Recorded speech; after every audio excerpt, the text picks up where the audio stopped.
Bonjour, cette vidéo présente les différentes performances qui nous permettront de caractériser le comportement des systèmes asservis. La première performance attendue sera donc la précision, qui sera donc la capacité du système à recopier une entrée donnée. On pourra la caractériser par ce que l'on appelle une erreur statique, parce que l'entrée sera constante, et donc on cherchera à recopier cette entrée constante, ou l'erreur dynamique pour caractériser donc la capacité du système à suivre une entrée variable. Pour illustrer ces performances, j'ai choisi d'utiliser un système présent dans nos laboratoires qui est en fait l'articulation d'un bras robotisé et que l'on appelle dans nos laboratoires le bras MaxSpeed. Ce système est en fait là pour commander la rotation de ce bras ici orange, avec ici des masses qui sont là pour simuler donc le reste du bras robotisé. Et donc il est actionné grâce à un moteur ici qui actionne une vis qui vient donc tirer par l'intermédiaire de cet écrou le bras et donc permettre de l'orienter angulairement. Donc, cette première simulation, on a ici mis en consigne un échelon d'un angle ici de 45 degrés et on voit ici la position donc calculée par simulation du bras. On se rend compte ici que le bras n'arrive pas ici à la position voulue, donc ici on a une erreur en régime permanent, donc une fois que le système ne bouge plus, on a une erreur de quelques degrés entre la position voulue et la position obtenue. Sur cette seconde simulation, on peut voir que le bras dépasse la position de consigne. Donc on a encore une erreur par rapport à la position voulue. Et sur cette dernière simulation, on peut voir que le bras dépasse la position voulue pour ensuite revenir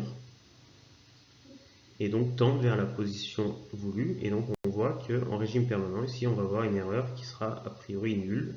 Et donc on recopie bien l'entrée en consigne. En régime dynamique, donc il faut mettre en entrée une rampe par exemple, donc une entrée variable.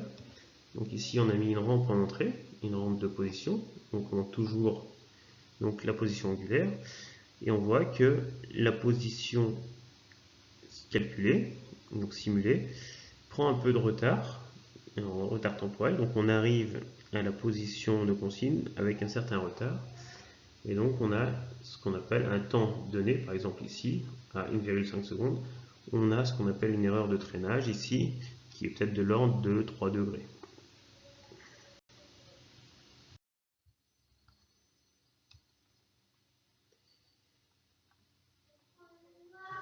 Pour cette simulation-là, donc on a fait varier les caractéristiques de ce qu'on appelle le correcteur. On voit que la consigne rouge, au début, n'est pas respectée. On a un petit retard au démarrage.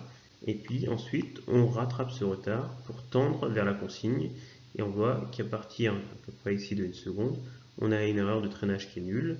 Et donc le système recopie bien donc, notre entrée variable. Donc ici, on va retrouver ici un régime transitoire, mais en régime permanent, on aura une entrée, un écart dynamique nul.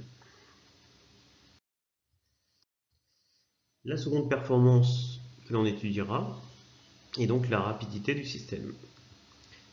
C'est la vitesse qui permet au système de passer d'une valeur initiale à une valeur finale. Donc c'est ce qui va caractériser ce que l'on appelle le régime transitoire. Donc on voit ici une courbe de réponse typiquement à un échelon. On a identifié la valeur finale ici qui est de 1. On va pouvoir caractériser cette vitesse avec ce que l'on appelle le temps de réponse à 5%, qui est défini ici, c'est-à-dire c'est le temps que met le système, donc la sortie du système, pour rentrer sans en sortir dans la bande de valeur, donc qui est définie ici par ces deux droites rouges, compris entre plus 5% et moins 5% de la valeur finale. Attention, on parle bien de valeur finale et non pas de la valeur de consigne. Donc on voit ici qu'on rentre dans cette bande mais qu'on en ressort, de même ici, et qu'à partir de ce point-là, on rentre dans la bande sans plus ressortir de ces valeurs comprises entre donc 95% de la valeur finale et 105% de la valeur finale.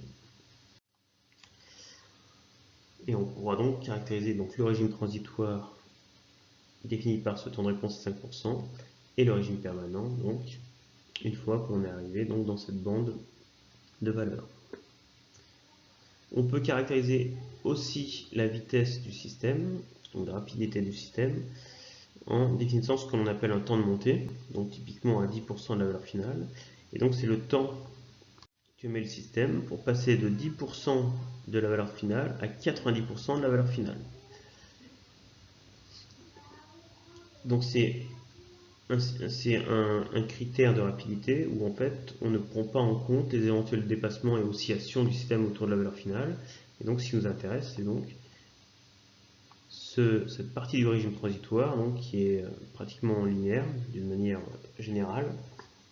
Et donc c'est cette pente ici qui nous intéresse. Et donc c'est ce qu'on appelle ici le temps de montée. Le critère le plus couramment utilisé reste le temps de réponse à 5%, mais dans certaines utilisations spécifiques, on peut caractériser la rapidité avec donc, ce temps de montée. Donc si on reprend notre même modélisation de notre système MaxSpeed, pour cette simulation, j'ai donc donné une consigne en position qui est un échelon. Ici encore une fois donc de 45 degrés. Et on peut donc observer ici un régime transitoire ici qui est de l'ordre d'une demi-seconde à peu près.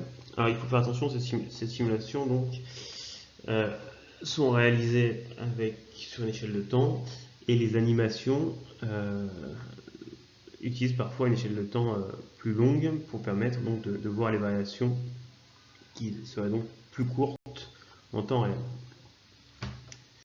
Si l'on fait une même simulation donc avec des caractères donc, de notre correcteur différents, on peut voir ici un temps de réponse plus court de notre système.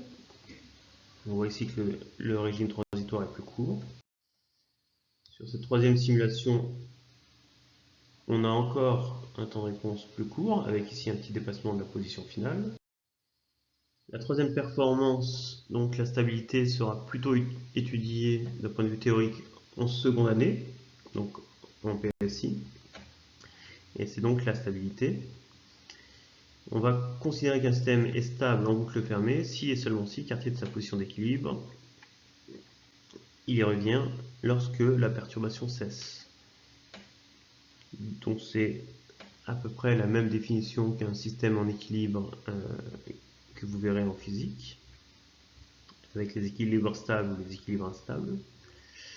Et donc on peut voir ici, si on met en entrée du système une consigne en échelon, si la sortie donc a une allure de ce type-là, on va considérer que le système est stable.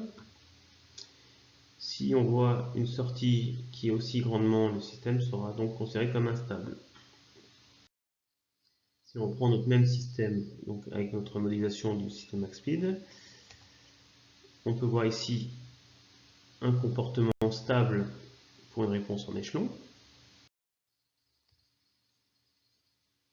Sur cette simulation-là, on va voir un comportement stable puisque l'on va tendre vers notre position de consigne. Donc on va tendre vers une position de consigne, mais toutes ces oscillations seront généralement non voulues, et donc on pourra parler d'instabilité pratique, et donc ce sera une stabilité théorique qui ne nous intéressera pas trop d'un point de vue des performances du système. Sur cette simulation-ci,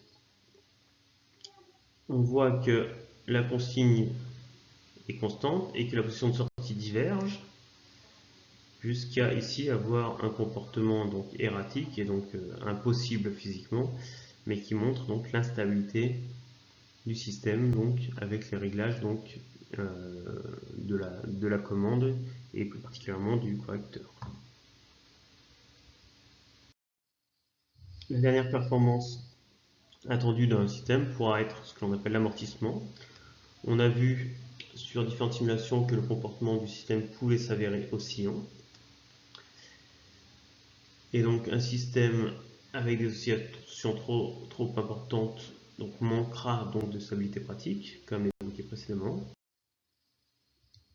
comme c'est le cas ici sur ce comportement-là. Donc on voit qu'on va osciller longtemps autour de la position d'équilibre, ou plutôt la position finale. Si le système est trop amorti, cela va détériorer la rapidité du système. Donc on va mettre trop de temps pour arriver à la valeur finale. Comme on peut le voir ici sur cette simulation-là.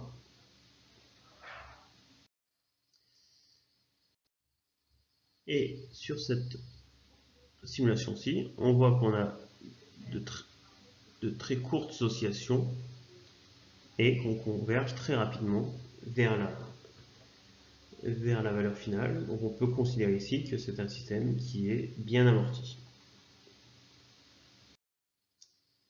Voilà pour ces différentes performances attendues d'un système à service.